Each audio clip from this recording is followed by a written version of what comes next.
John Brennan receives a weird phone call. It seems to be coming from a stranger. He hesitates a second, then picks up. Hello? John Brennan? Who is this? You're a f***ing loser. If John Brennan hadn't been John Brennan, this might have looked like an ordinary prank call. But John Brennan happens to be one of the most powerful men on Earth, the head of the CIA. Who is this? How did you get this number? It was so f***ing easy, bro. You're such a d***. What do you want? I don't want anything. I already f***ing own you. How much do you want? We want $5 trillion. The US government will classify this call as part of a larger conspiracy of identity theft, harassment of government officials, and cyber terrorism. The caller will pay a heavy price for this moment of trollish glory. Why are you doing this? We want you to stop bombing the Middle East. Across the Atlantic, in a house in the West Midlands of England, a 15-year-old kid in his room, the phone still in his hand. He can't believe what he just did. He calls himself Cracker, and he loves to smoke weed. In fact, he's high right now. He's also the leader of Crackers with Attitude. He and his companions terrorized and embarrassed the US security apparatus to a near incomparable degree. They leaked the personal data of police officers, FBI agents, and DOJ officials. They hand-delivered top-secret documents to Julian Assange. Some of the most publicized hacktivism attributed to Anonymous. They call themselves Anonymous. Yeah, it was actually them. In part for the lulz. And this what? is their story. This was political. Teenager Cyber attacks. hijacked the computers of several US intelligence and Did a security collective Whoa! with attitude. Bro, really, dude? You're gonna... 2008 in Virginia. A different kid, who only calls himself Default. He's a pretty typical American teenager. He loves soccer, video games, and his dog. He often clashes with his father, who works in the government. At some point, Default starts cheating in his video games. This gives him the first taste of using computers to do things that you're not supposed to. Exciting, powerful things. He starts learning all that he can about how computers work, and how to get them to bend to your will. 2008 was an exciting time to get into hacking. The decentralized hacktivist group, Anonymous, was in its heyday. If you managed to get into their secret chats, you got a front-seat view of their actions. Anonymous is one of the biggest online vigilante groups. Members hack into companies and governments. Now a worldwide and widely recognized hacking group. Hackers with the group Anonymous. Citizens of the world. We have seen the erosion of due process. A cyber war. Anonymous. Anonymous has struck again. Young Default is fascinated. Anonymous embodies an exciting spirit of freedom through chaos. They showed how you could force the whole world to pay attention without you having to leave your bedroom. Some Anonymous actions are political, some are just trolling, and Default, after tasting this very new kind of power, is keen to learn everything he can about hacking. He starts to hack random websites just for the challenge of it, just to see if he can. But after hanging around Anonymous's chats for a while, he starts to find the group, well, cringe. For one thing, it's crawling with feds. People are getting arrested, and it's tough to know who to trust. Anonymous has become so big that vetting people becomes difficult. There's tons of infighting and doxing. Since it's the only hacktivist group most media outlets know about, Anonymous keeps getting credited for the work of other, often more sophisticated hackers. It's a mess. So Default gets involved with offshoot hacker groups, one of them called AnonSec. The group positions itself as anti-Anonymous. But similar to Anonymous, AnonSec performs operations, hacking initiatives that sometimes have a political purpose, and sometimes are just, as one might say in 2008, for the lulz. I hated recording that. AnonSec is quite advanced, and Default gets better and better at the game. The group controls a botnet. A botnet is essentially a large pack of infected computers under someone's control. You can use those computers to further spread malware across the internet to make the botnet larger and larger. Or you could, for example, attack a server with it in order to overload it. Default is tapping around AnonSec's botnet and gets curious about what computers they've actually gotten under their control. He finds that one is a server of the Canadian medical school, Windsor University. Suddenly, Default finds himself with direct access to the university's finances. He pulls up records of students who owe the school money. It all adds up to $9.4 million. And at the bottom of the list, something very tempting. a delete all button. How could he not push it? Make sure that they have a rollback in. These people might, No? really enjoy having their slate wiped clean, as it were. If you look, some of them owe a substantial amount of money, like 70,000. I think some people owed upwards of over 100,000. It's a lot of money, you know what I'm saying? It's just like perpetual debt that sometimes it just lasts for decades. So, just deleted everything. I went into the PHP shell and just sent everything to dev null and just shredded it. So whatever I sent there is just not coming back. This is from the podcast Darknet Diaries. They have a fantastic episode with Default. Of course, this story poses some questions. We tried asking the university if the debt stayed deleted. They did not answer, but usually student loans have multiple on and offline and offsite backups. There should be hard copies of the student's signed loan agreements. However, Default feels like he's really doing something at the time. There is a certain rush to committing a crime when it feels like doing the right thing. Other hackers might have used the sensitive student information to make a profit. There's actually a shadow industry worth billions surrounding our most sensitive data. So-called data brokers gather all the info available about us on the internet, your contact information, browsing history, and online transactions. This data is often bundled into shadow profiles, which are then being sold. You might receive a tailored mail or a robocall based on your shadow profile. In the worst case, someone might try to steal your identity. Incognito helps you remove your data from the numerous lists of data brokers. The only guarantee. Despite Incognito's effort, we set up 60% discount on a one-year plan using the trying out Incognito curiosity. As recently as 2014, bestiality was legal in Denmark. Other European countries, Germany, the UK, Sweden, had recently banned it. What this meant for Denmark was an increase in animal sex tourism. For years, Danish animal rights activists tried to bring attention to this. They called them dog brothels. So sick. It's so crazy. And I had a dog, so that really pissed me off just thinking about the fact, what if someone took my dog and that happened to my dog? I would freak out. What is going on? So, as Default describes it, he and other AnonSec hackers lend their technical skills to the animal rights movement. So I think we took down the official Denmark government website, and then we actually defaced it, and said, did you know that your government allows bestiality? And there's bestiality dens where people can go and pay money to do these things to animals. And most of them are people's pets. They shut down bestiality websites via DDoS attacks and tweet evidence of sexually mistreated animals. The information reverberates around the world and is widely condemned. Anonymous gets credit for AnonSec's actions, which deeply annoys Default. But it works. In part due to the hacks, more people know about Danish dog brothels. They talk about them online, protest them, until the case winds up in Parliament. In April 2015, Denmark finally bans bestiality. Oh, dude. Really? It's While Default is leveling up as a hacker, he also becomes an early adopter of crypto. He accumulates a significant amount of Bitcoin, more than 1,000. This would amount to a lot of money today, somewhere around $40 million US. He keeps these Bitcoins on a hard drive in his room. He also knows he's making powerful enemies, so he gets a bit paranoid, a bit fanatical with his OPSEC. He never logs into his own Wi-Fi, for one. He uses a satellite dish to log into a free Dairy Queen Wi-Fi half a mile away. He's always connecting through a Tor node. Every time he turns off his devices, he makes sure they're encrypted. When he turns them back on, he has to wait 30 minutes for them to decrypt. For the most part, he never tells anybody what he is doing. He knows he has a lot to lose. Ultimately, it won't be enough.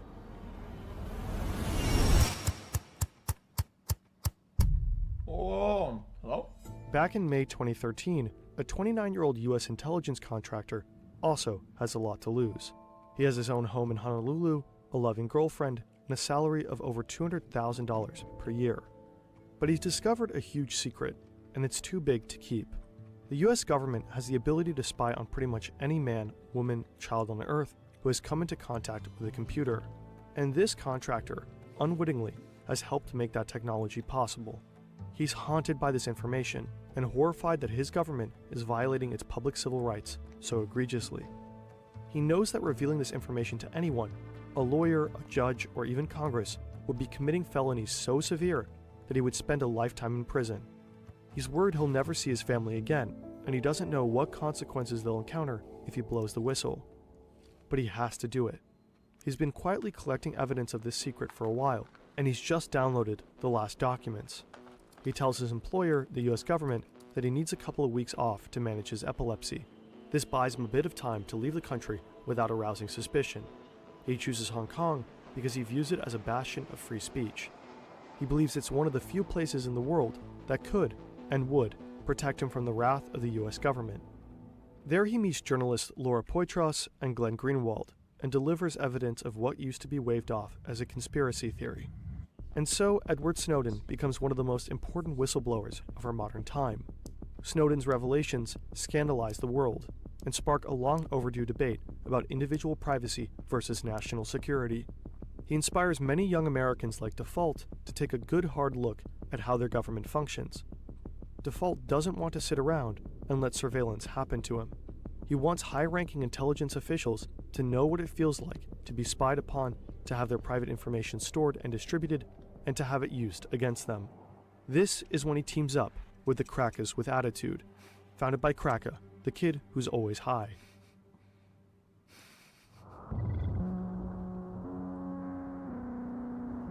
Leicestershire, England, 2015. In a housing estate on the outskirts of a sleepy former mining town, there's not a lot to do except get high or go online. In the case of 15-year-old Cracker, he spends his time doing both. He's angry about corruption, about surveillance, but in particular about the US's involvement in the Middle East. He becomes especially focused on Palestine and sees the US as directly responsible for death and suffering in Gaza. He decides to do something about it. This was political. We heard he was really angry about US foreign policy. So he started a collective called Crackers with Attitude, and then he hacked into sensitive documents online. One of his first victims is James Clapper, then the National Director of Intelligence of the Obama administration. James Clapper? Jack, this whole thing feels surreal. Clapper, one of the highest-ranking members of the intelligence community, had his phone number and address waiting to be found with just one Google search. This provides Cracker with enough information to hack into his email. He posts proof of it on Twitter, which catches Default's attention. Cracker then gets the phone calls to Clapper's house phone rerouted to the Free Palestine movement. Default tweets his respect to Cracker, and the two start chatting. Edward Snowden himself has given James Clapper a very special shout-out in an interview with the German broadcaster ARD. Unfortunately, that interview was blocked from US and German television networks. Apparently, the video is immediately taken down every time it's posted on YouTube, so we'll only show the quotes visually. I would say sort of the breaking point is seeing the Director of National Intelligence, James Clapper, directly lie under oath to Congress. What we do not do is spy unlawfully on Americans, or for that matter, spy indiscriminately on the citizens of any country. We only spy for valid foreign intelligence purposes as authorized by law, with multiple layers of oversight to ensure we don't abuse our authorities. Cracker and Default are livid. Cracker and other hackers loosely connected with CWA team up to target more high-ranking members of the intelligence community. They want to embarrass them and to show them that they aren't as powerful as they think they are. At the top of their list is John Brennan, head of the CIA.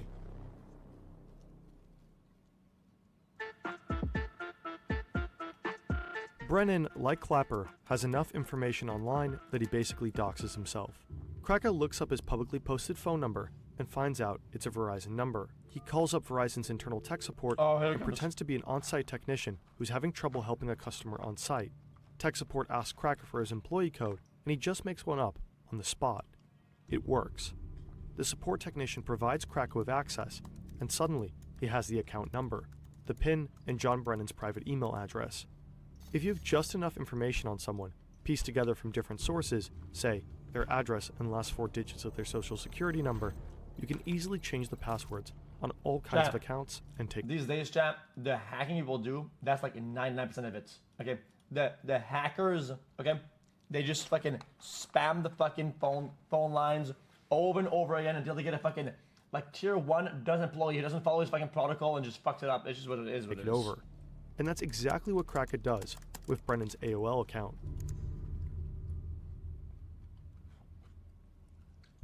Once he's in the email account, Kraka gets Brennan's private cell number and shares it with Default. And so they start spam calling the director of the CIA, relentlessly calling him and his family. I told him he was a piece of shit. Basically, like, y'all are awful people. Like, really. Like, you're not doing any net positive things for the world. You're just not. John Brennan is freaked out. Sure, the calls are little more than a prank, but how could he know that? At the time, nobody knew who was behind the calls, or what their intentions were. Brennan has to lay low for a while in hiding, with extra security details for himself and his family. At the same time, Kraka's breach into Brennan's email gives him access to sensitive documents. Kraka first posts screenshots on Twitter, but then, egged on by Default, and maybe asking himself, what would Snowden do, he decides to hit up WikiLeaks. Julian Assange himself takes interest. He publishes the documents in October 2015. They include Brennan's 47-page SF-86 application, a sensitive form required for obtaining top-secret government security clearance. The form reveals his criminal history, psychological records, past drug abuse, and other details nobody would want about themselves online. Not only that, from Brennan's emails, WikiLeaks publishes Bush-era recommendations for how the presidency should operate in the Middle East. There is also an internal congressional correspondence from the Senate Select Committee on Intelligence. I got one hands. Hold on.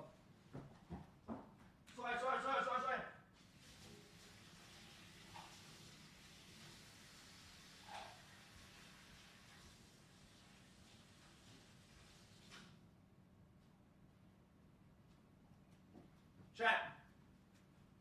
Chat. Let's say that I have a government secret, right? And me revealing it gives me like forever jail because of treason, right? But then I go to a hearing, right? And they go, yo dude, what about this? Is this true? Boom. If I say yes, I get treason. If I say no, I'm lying under oath and I get perjury and contempt or whatever the fuck. Right? Now what? That offered suggestions on how to make future interrogation methods, also known as torture, compliant and legal. The breach cost the agency $1.5 million in damages and relocation costs, as several operatives went into hiding before they knew that there was basically no threat level. Above all, it was widely embarrassing. Hacking into Brennan's email was laughably easy. This is true, and it's true that you guys have actually broken into his private email account. How difficult would you say it is? You mean out of 10? Sure, out of 10. 1. 1. It's a lot of, I guess, private information, really. He's pretty stupid, really. He's supposed to be so high in the government, like head of CIA, that he should be a bit more clever. Can you give us any indication of your background? I mean, how old you are? Are you in the United States? I mean, anything you can tell me about yourself? Yeah, I'm still the age of 20 years old. I smoke pot, and I live in America. And you smoke pot? All day, every day. We wonder what John Brennan must have thought, while undoubtedly watching this in his relocation house. What fury must have built up inside him. Blaze it, and then the word, of course. The CWA aren't done. They release more and more information. With control over Clapper's and other operatives' accounts, it's even easier to get people to give up information to in turn access further accounts and databases. They gain access to FBI's Deputy Director Mark Giuliano's account. There, they discover a database with personal information of 9,000 Department of Justice officials and 20,000 FBI agents. They post it. They then get access to the Justice Department's Joint Automated Booking System, which has records on all U.S. prisoners. They check out the records of fellow hackers like Jeremy Hammond and post those online as well. They wreak havoc and embarrass one institution after another. Did these kids really think that they were going to get away with it? At the time, I really didn't care. I just that was towards the end of the run. It was just like, all bets are off. You know, I'd gone all the way down the rabbit hole. I just become very disillusioned with people's complacency and their lack of care for what was going on. So it's like, we're going to bring attention to this with like chaos and mayhem. Interesting, actually. Kraka knows his actions have poked a very big bear. He knows there will be consequences. He just Is doesn't that know the biggest what bear? they'll exactly be. I'm gonna go to Russia and chill with Snowden. Because I know that the government are pretty mad about this. I'm probably gonna get tortured. I'm actually a pretty fast runner. Default is paranoid the whole time, constantly worried about his OPSEC. But he let his guard down.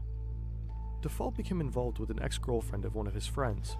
According to him, he asked his friend in advance if it's okay with him. The friend says sure, go for it. He's way over it. But he isn't. Default Default and his friend are... It's always the girls, chat, guys. I swear, chat, guys, guys, listen. I'm not gonna sit here and say girls bad, but dude, it's always girls. It's just, like, I don't know what else to tell you, chat. Like, guys, it's not that, like, the girls are bad, but at the same time, like, all the big empire builders, like, juices across the world, it's always a girl problem. Like, girls, please, man, can you fix your shit? I swear I will fix my shit if you fix your shit. We both fix it. Dude, we could do better, dude. Hanging out one night, drinking and Also, that was a half subliminal message. Please get the car back. chatting over Xbox Live. Anyway, I slip up for the first time ever. Being f***ing arrogant and cocky. It comes on the news, CIA director hacked, blah, blah, blah, all this stuff. And I'm like, yeah, that was us, blah, blah. I was like drunk talking and just totally like gave myself away. He never thought his friend would do anything with that information. Hell, he didn't even think his friend would necessarily believe him. But today, Default is pretty sure this friend turned him in. When the FBI raids you, they don't knock politely.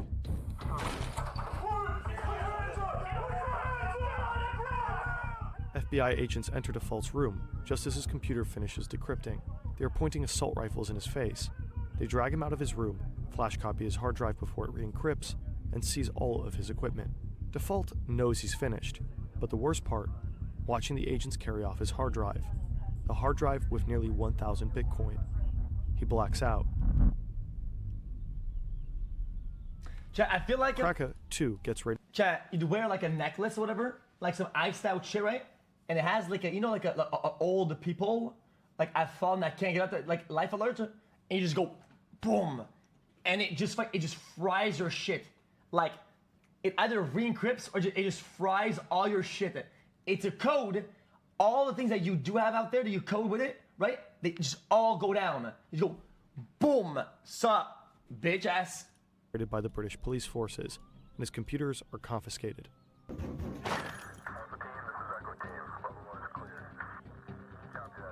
It also One has all your other CWA Bitcoin. member gets arrested in the US, and 3 more in the UK. And poison, it kills you. Since Kraka was underage and in the United Kingdom, he got a lenient sentence. He spent 2 years in a juvenile detention center. He was the first minor in the UK to be imprisoned for hacking. Today, he's keeping his head down and is done with crime. He just wants to make a career in cybersecurity and move on with his life. He did not want to give us an interview. Default, even though he was less involved, paid a much higher price. He went straight to federal prison with a 5-year sentence. He had to pay $145,000 in restitution, and due to COVID regulations, spent a significant amount of that time in solitary confinement. While pleading in court, he said, "I thought what I was doing was right in terms of political justice, but 2 years later, I realized I was completely wrong." I mean, that's just part of the Snowden, deal. too, didn't have a relaxed time fighting asylum in Russia. Shortly after his leak, intelligence officials publicly fantasized about killing him.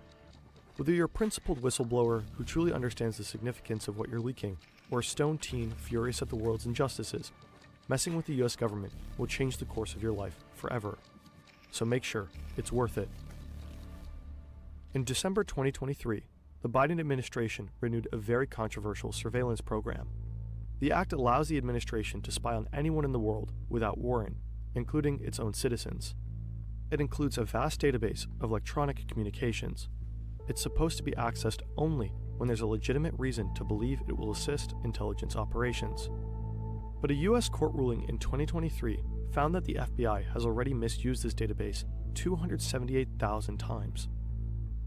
Unlawful searches were particularly rampant between 2016 and 2020. They've snooped in the private communications of donors to various congressional candidates.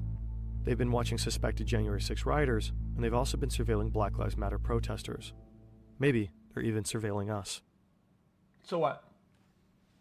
So what? So what? So what? So what? I go on the internet, okay, and I Google like symptoms for things that I don't fucking have or some shit. Okay, I have some pictures that might be odd, like maybe my juicer. So what? So what? Perhaps sometimes the occasional click on maybe some Futa juicer. What about it? Anything else? Anything else? Gotcha. So we good?